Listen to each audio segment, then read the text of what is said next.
c'est que lorsque l'on tire, les petits mots apparaissent.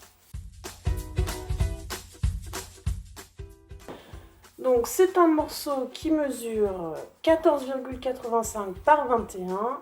On le plie en deux à 10,5 et on marque le pli.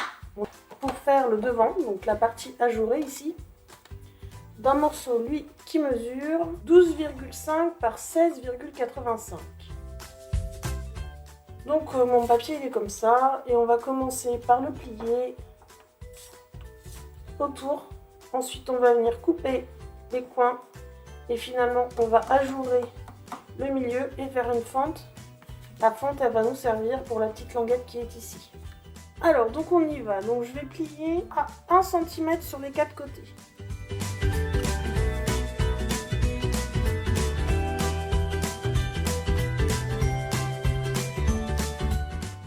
Je vais venir couper ici en biseau.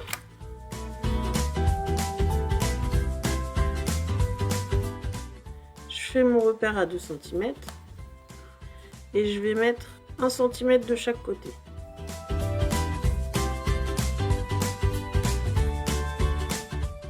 Pour les trous du milieu, donc qui sont ceux-là, on va les faire tout à l'heure. On va d'abord s'occuper du dernier morceau qui lui mesure 10 cm par 15,5 cm. D'accord? Et c'est celui qui va nous servir à faire la tirette ici, donc le papier blanc. Donc dans ce morceau, on va faire un repère à 11 cm. Ensuite, on va faire un repère à 4 cm de chaque côté. Voilà, donc nous on va venir couper sur la ligne qui est ici, qui est la ligne rouge sur mon dessin. Et on va venir plier sur ce trait ici. On va aussi faire une coupe à 1 cm dans ce sens-là. Ça va nous permettre de renforcer notre languette pour qu'elle soit 2 fois plus solide. Donc ça on enlève. Et ça aussi.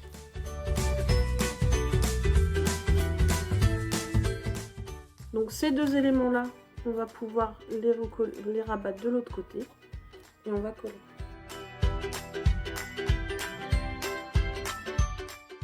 Donc cette carte-là va venir se rentrer dans le trou. Donc là, c'est le moment de vérifier si jamais notre fente est assez grande. Là, ça passe. Petit problème de mathématiques. Donc là, moi, j'ai joué la difficulté puisque je suis venue mettre 2 lignes de mots l'un au-dessus de l'autre. La hauteur qui est là où j'ai mis X, doit être égale à la hauteur de cette partie-là et de cette partie-là, mais également de l'espace entre les deux lignes. Et également de l'espace en bas, puisque dans un état c'est comme ça, et que quand on monte, donc il ne faut pas qu'on voit de blanc, donc que ça soit transparent, et il ne faut pas qu'on voit le haut des lettres, enfin des mots tamponnés, sur les autres bulles.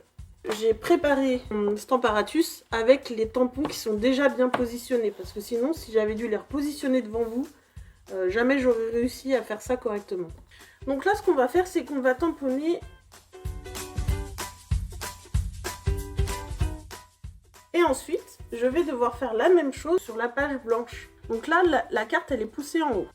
Quand elle est poussée en haut, ici, on ne voit pas les mots, d'accord?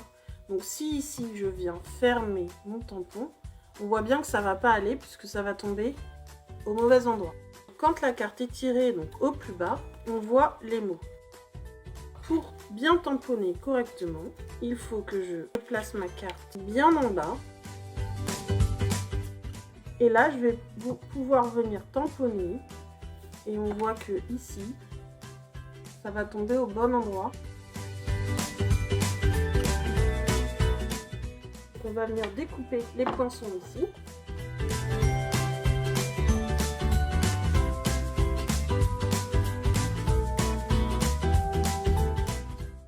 Alors là, c'est l'heure de vérité. Voir si j'ai fait des bêtises ou si ça va. Donc, on rentre la languette, on rabat les côtés et on vérifie si quand on tourne la languette, on a bien les petits mots qui arrivent. Je vais venir coller ça là-dessus et après on n'aura plus que la déco du devant à faire.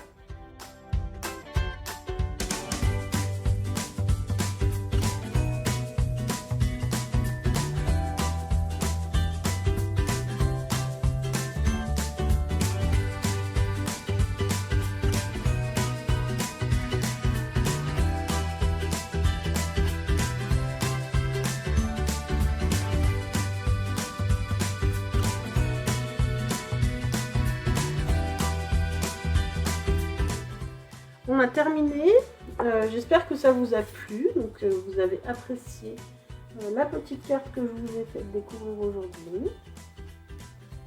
Si jamais vous me regardez en replay sur YouTube, je vous invite à vous abonner à la chaîne pour être au courant des prochaines vidéos.